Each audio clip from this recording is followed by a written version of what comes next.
মূলত এটা BCom first সেমিস্টারের জন্য ভিডিওটা করছি।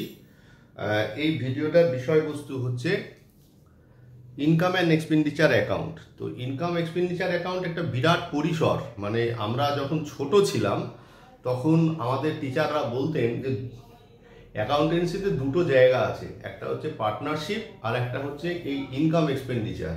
এই দুটো জায়গাকে যে ভালো করে ধরতে পারবে তাকে প্রকৃত অ্যাকাউন্টেন্সি শিখেছে বলে মনে করা হয়।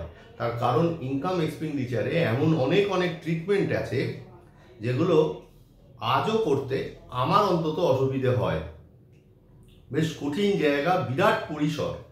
তো এটা সম্বন্ধে একটু বিস্তারিত আলোচনায় আসা যাক। তো ইনকাম এক্সপেন্ডিচার বিষয়বস্তুটা বলবার আগে একটা বলি, আমরা এর আগে তো ফাইনাল অ্যাকাউন্ট আমরা অলরেডি করছি। তাহলে মানে যখন ফাইনাল অ্যাকাউন্ট করছি তখন সেটা সোল প্রোপ্রাইটারশিপ ব্যবসা, এবং এটা হচ্ছে প্রফিট মেকিং কনসার্ন। কি বললাম? এটা হচ্ছে profit making concern. Profit making কনসার্নে আমরা কি করেছি? ফাইনাল অ্যাকাউন্ট তৈরি করেছি, ফাইনাল অ্যাকাউন্টের trading profit and loss balance sheet তৈরি করেছি। এবারে আমরা এখন যেটা করতে যাচ্ছি সেটা হচ্ছে নন profit seeking concern.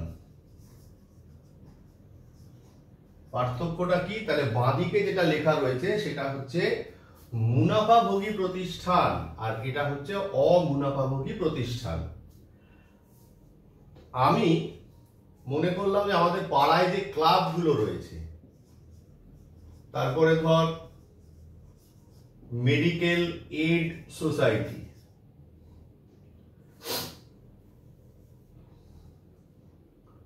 Medical aid society অর্থাৎ যারা মেডিকেল ট্রিটমেন্ট করে, বিনা পয়সায় চ্যারিটেবল কাজকর্ম করে, সেটাই হচ্ছে নন প্রফিট সিকিং কনসার্ন, অমুনাফাভোগী প্রতিষ্ঠান।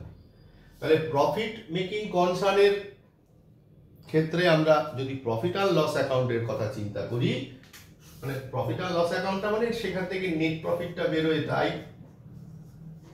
প্রফিট অ্যান্ড লস অ্যাকাউন্টের কথা যদি চিন্তা করি, তাহলে এখানে আমরা চিন্তা করব অন্য একটা অ্যাকাউন্ট যার নাম হচ্ছে ইনকাম অ্যান্ড এক্সপেন্ডিচার অ্যাকাউন্ট। ঠিক আছে?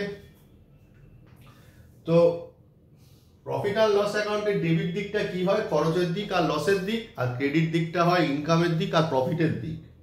আর নন প্রফিট সিকিং কনসার্নে ইনকাম অ্যান্ড এক্সপেন্ডিচার অ্যাকাউন্ট একেবারে হুবহু প্রফিট আর লস অ্যাকাউন্টের মতন।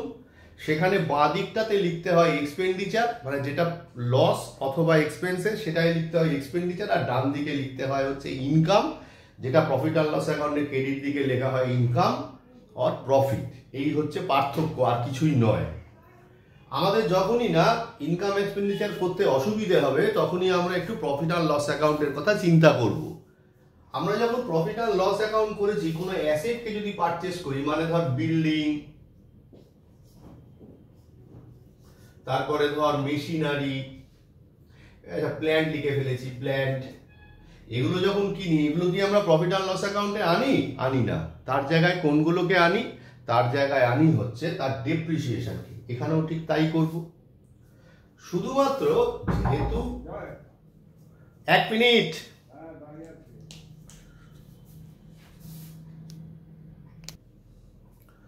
একটুখানি ইন্টারাপ্ট হয়ে গেছিল, তার কারণ একজন ডাকতে এসেছিল, কথা বলতে গিয়ে একটুখানি মানে উল্টোপাল্টা কথা হয়ে গেল। তো যাই হোক, যেটা বলবার সেটা হচ্ছে যে ইনকাম এক্সপেন্ডিচার অ্যাকাউন্ট যখন করব, যেহেতু ইনকাম এক্সপেন্ডিচার একটু হলেও তো আলাদা, তাহলে সেক্ষেত্রে এখানে সমস্ত রেভিনিউ নেচারের এক্সপেন্ডিচার আর রেভিনিউ নেচারের ইনকামগুলো এখানে আসে। অর্থাৎ যে সমস্ত ইনকামগুলো বা যে সমস্ত এক্সপেন্সেসগুলো পুনঃ বা বারবার হয়ে থাকে, সেটাকেই আমরা নন প্রফিট সিকিং কনসার্ন মানে ইনকাম অ্যান্ড এক্সপেন্ডিচার অ্যাকাউন্টে এনে থাকি। কিরকম? যেমন ধর আমরা বিল্ডিং রোজ কিনি না, তার ডেপ্রিসিয়েশন প্রত্যেক বছর হয়। প্রফিট অ্যান্ড লস অ্যাকাউন্টে কি আনি? রেন্ট, ট্যাক্স, কমিশন, এখানেও ঠিক তাই যাবে। তাই এখানে দেখবি ম্যাক্সিমামই না তুই ক্লাব বা মেডিকেল এড সোসাইটি এইগুলোর তোকে ইনকাম এক্সপেন্ডিচার বানাতে হবে। তোকে যখন এগুলো বানাতে হবে, বানাবার ক্ষেত্রে তুই দেখবি সেখানে ক্লাবের ক্ষেত্রে কি হচ্ছে, আপকিপ অফ গ্রাউন্ড মানে গ্রাউন্ডকে ভালো রাখতে হবে। তা গ্রাউন্ডকে যদি ভালো রাখতে হয়, তা আমি যদি 50 বছরে একবার গ্রাউন্ডের পরিষেবা করি তাহলে কি হবে না। যেমন Mohun Bagan club, east Bengal club, এগুলোতে কি হয়, গ্রাউন্ডের পরিষেবা করতে হয়। আমি যেখানে থাকি আমাদের পাড়াতে ডিস্ট্রিক্ট মাঠ রয়েছে, রীতিমতো 2-3 মাস অন্তর অন্তর সেখানে ঘাস ছাঁটার যন্ত্র দিয়ে ঘাসকে ছাঁটতে হয়। তো এইরকম ভাবে ব্যাপারগুলো হয়ে থাকে। তাহলে সেই সমস্ত খরচাগুলো আসবে যেগুলো রেকারিং খরচা। তাহলে কোনো ক্যাপিটাল নেচারের খরচা বা ইনকাম সেখানে আসবে না। যেমন ধর অ্যাডমিশন ফিস, কোনো একটা ক্লাবে ধর অ্যাডমিশন ফিস, আমরা ক্লাবে অ্যাডমিশন কতবার নিই, একবারই নেব, তাহলে অ্যাডমিশন যদি একবার নিয়ে থাকি তাহলে সেটা আসবে না। এন্ট্রান্স ফিস কবার হবে, একবারই হবে, আসবে না। ডোনেশন নিয়ে একটু বিতর্ক আছে, কখনো কখনো আনা হয়, কখনো কখনো আনা হয় না, আবার কখনো কখনো অঙ্কের নিচে পরিষ্কার করে বলে দেওয়া থাকে যে তুমি এটা এনো না বা আনো। তাহলে এই হচ্ছে মোটামুটি ইনকাম অ্যান্ড এক্সপেন্ডিচার অ্যাকাউন্টের বেসিক কনসেপ্ট। আর একটা কথা একটুখানি বলি যে এখানে না অ্যাডজাস্টমেন্টের কিছু ট্রিক্স এখানে আমরা দেখতে পাবো, যেটা একটু তোদেরকে বলে দিই, আগামী সময় অঙ্ক করতে আমাদের সুবিধে হবে। যেমন ধর যে কোনো আউটস্ট্যান্ডিং, কি বলছি, যে আউটস্ট্যান্ডিং, সেটা আউটস্ট্যান্ডিং এক্সপেন্সেসও হতে পারে, আউটস্ট্যান্ডিং ইনকামও হতে পারে। জেনারেলি আউটস্ট্যান্ডিং এক্সপেন্সেস যদি লেখা থাকে সেটা সব সময়ের জন্য বছরের শেষের কথা বলা হয়, মানে বছরের শেষের হিসেবে আউটস্ট্যান্ডিংটাকে ধরা হয়।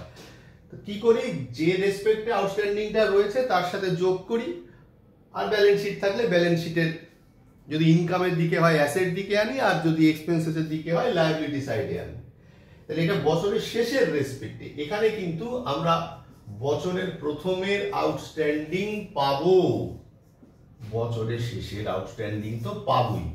বছরের প্রথমের আউটস্ট্যান্ডিং কি করব, লেস করব, বছরের শেষের আউটস্ট্যান্ডিং প্লাস করব। কেন, যেটা বছরের প্রথম সেটা গত বছরের শেষ ধরে নেওয়া হয়, এই টাকাটা প্রথম 6 মাসের মধ্যে পেমেন্ট হয়ে গেছে বা পাওয়া হয়ে গেছে, এই জন্য আমরা লেস করব।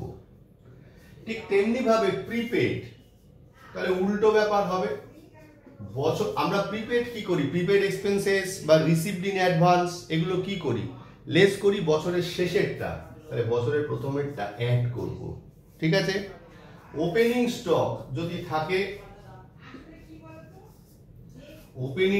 যদি থাকে, বছরের প্রথমেরটা পারচেজের সঙ্গে অ্যাড করব, পারচেজ যদি থাকে তাকে অ্যাড করব।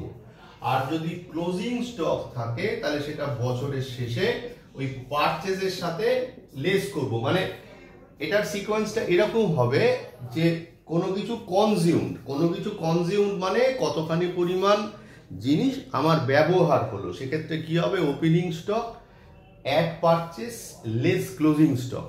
আমরা অঙ্কের নিরিখে দেখবার চেষ্টা করব। আমি প্রথমেই তোদের যে ভয়টা পাইয়ে দিলাম, ভয় পাওয়ার কিছু নেই, লার্জ নাম্বার অঙ্ক প্র্যাকটিস করলেই আমরা করতে পারবো, কোনো অসুবিধে হওয়ার কথা নয়।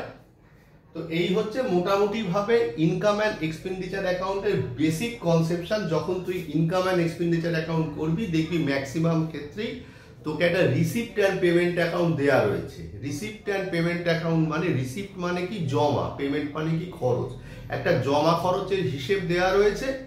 সেখান থেকে তোকে কি করতে হচ্ছে, সেখান থেকে তোকে এই ইনকাম অ্যান্ড এক্সপেন্ডিচার অ্যাকাউন্ট তৈরি করতে হবে। আমি প্রথম যে অঙ্কটা করাবো সেটা 2002 সালে এসেছিল, ভালো একটা দুর্দান্ত একটা অঙ্ক। প্রথম অঙ্কটাই বেশ সুন্দর, অনেক কিছু রয়েছে, এটা বইতে নেই, এটা আমি তোদের গ্রুপে শেয়ার করব, শেয়ার করে আগে ওয়ার্কিং করব। এবং তোরা প্রত্যেকেই জানিস যে একটা অ্যাকাউন্টেন্সির অঙ্কে working very important one. Working যদি না করা হয় তাহলে সেই অ্যাকাউন্টেন্সির কোনো দাম নেই। আপাতত এই ভিডিওটা এইটুকুই, পরের ভিডিওতে আমি অঙ্কটাকে নিয়ে ফিরে আসবো।